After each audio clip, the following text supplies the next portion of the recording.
Good morning students, this is Padmavati Indarge, Assistant Professor of Management from Government First Grade College, Devanahalli. Today I am going to speak on the subject Advanced Financial Management. This is a subject for BBA 5th semester under Finance Specialization. The topic covered in today's session is Investment Decisions and Risk Analysis. This is the first unit. Under this you are going to study concept of risk and uncertainty, differences between risk and uncertainty, and causes of risk.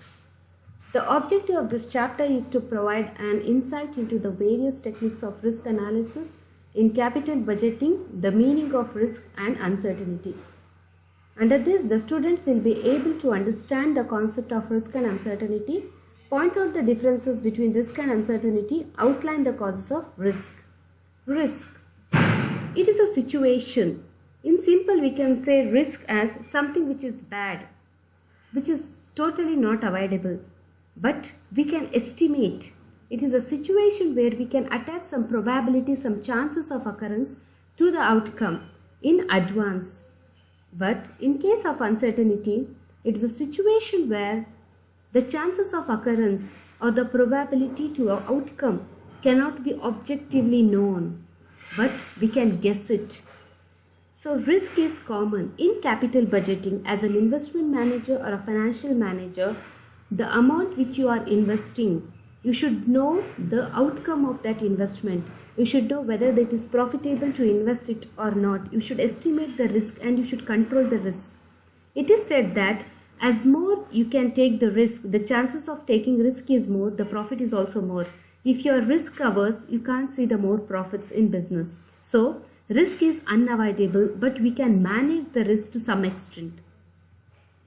Concept of risk and uncertainty. The factors which are responsible to adding the risk or uncertainty to an investment are outlined as process or product becoming obsolete, the product which we launch or the business which we undertake in future when competitors enter the market, or if the product moves to the next stage of product life cycle, it may become obsolete or outdated. It is also a risk to the business where the profits are eroded. Next is declining demand for the product. It might be many reasons. Either the product becoming obsolete in the market, or the new competitor is offering the product at a less price, or he is offering more qualitative product than yours. So, as the changes occurs in the market, there will be a decline for our product. It is also adds risk to the business. Next is change in government policies on business. The government rules and regulations, or the government policies, or the government licensing procedures, that won't be same in all the levels. It might change if a new government comes, or if the government brings some new additions in its policies. Like for example, in general, they have introduced the GST policy. Before it was not there, this GST goods and service tax, it was not there. So it also adds some fluctuations in the profits of the business. So it is also adding a risk to the business. Next is price fluctuations. The prices won't remain same. It is always fluctuating. Due to fluctuations in the price, the profits might come down, or the investment might not seem more attractive. Foreign exchange restrictions. Due to change in foreign exchange policies, currency values, or changing rules and regulations of the foreign government, deflation, inflation, these all add risk to the business. Next, inflationary tendencies, like the price of the goods might go up, the purchasing power of the money might come down. These all adds risk and uncertainty to the business. So what is the difference between risk and uncertainty? Under risk, future expected cash flows is known with probability. We can, whatever we are expecting the cash flows, because the investment is done in the present time, that is zero time, and the cash flows will come in future. So we are bringing those cash flows to the present time. So we can attach some probability to it, like if the situation is best, then we can get some 50% chances of getting profit. If situation is worse, we can attach some 0.2% for the cash flows. Like we can attach some probabilities to the cash flows, and we can estimate what will be the total cash flow, or what will be the present value of the cash flows, whether to accept the project or to reject the project. But in case of uncertainty, since the future is unknown or we can guess it, the future expected cash flows cannot be determined in advance. In risk, we can measure the risk to some extent, but in uncertainty, we cannot measure the quantum of uncertainty in advance, because risk can be estimated based on historical values, but uncertainty is we cannot estimate the future. Risk is controllable. We can control the risk, we can manage the risk by sound decisions, by sound policies, by having a short forecasting techniques, sharp forecasting techniques. But in case of uncertainty, it's uncontrollable. We cannot manage the quantum of uncertainty which arrives. Next, in case of risk, probabilities can be assigned for future cash flows. We can assign the probabilities for whatever cash flows we are expecting in future.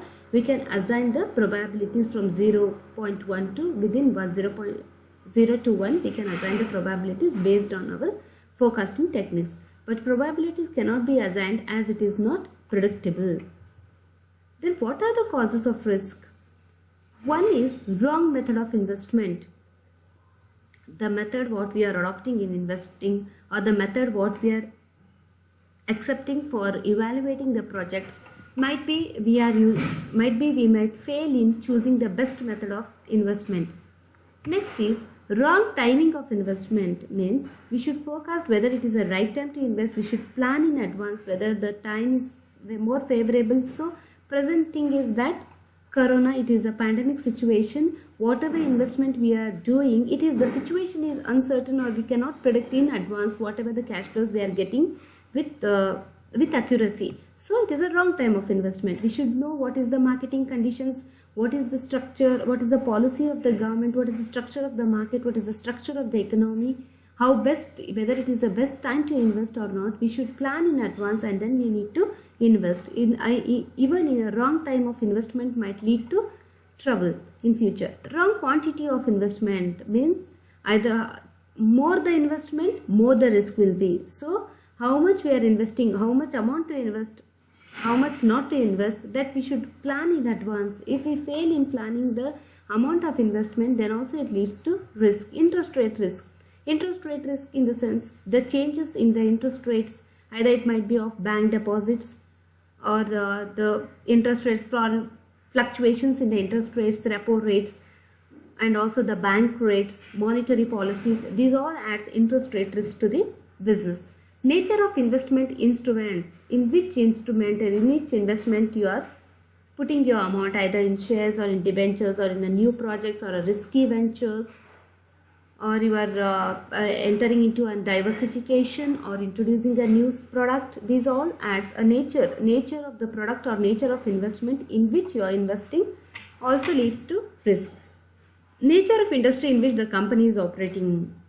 Whether your company is fluctuating product company, or whether your company is like food related company, or your company is very technologically a changing company, or your company is we can say like for example, if your company is in food processing or fruit product related industry, then there will be sales all over the year. There will be some industries where cyclical industries will call. Depending upon the seasons, the product sales increase, and in off season the product sales will come down. Or there will be some technically sound industries where the technology is the key factor, when you need to where you need to apply your creativity and innovation and bring new products to the market, and you need to introduce the new products to the customer. Then only you can make profit. There will be some growth industries. So in what is the nature of the industry will also add risk to your business. Next, credit worthiness of the issuer. The person, credit worthiness in the sense how well you are credit worthy, whether we can depend on you or not, whether you are promising whatever you are promising you are doing or not. So the credit worthiness of the issuer also will count for the risk in the business. Next, maturity period of investment. Whether your investment is of short-term nature or long-term nature also adds risk to the business. Longer the term feature will be more uncertain. We cannot predict the longer term investments in accuracy, but in case of short-term investments, we can predict the future. So the maturity period longer, lengthier the investment, lengthier will be the risk attached to the business. Then terms of lending. So if you are taking some loan from the bank or some financial institutions, what are the terms of lending? Whether it is flexible or whether it is static, those also add risk to the business. National and international factors. National factors in the sense the economic conditions of the country, and also international factors like relationship between our country with other countries. If our business is an MNC or you are operating in different big countries, if anything happens between our country and that country, if conditions are not favorable, this also adds risk to the business. Then natural calamities. Natural calamities means which are drought situation, flood situation, like today's pandemic situation, where we cannot manage those situations because we are not planned for such situations. If something happens in sudden, we cannot manage. It also adds risk to our profits and also to the business. So thank you, students. This is first session on the investment analysis and decisions. Thank you.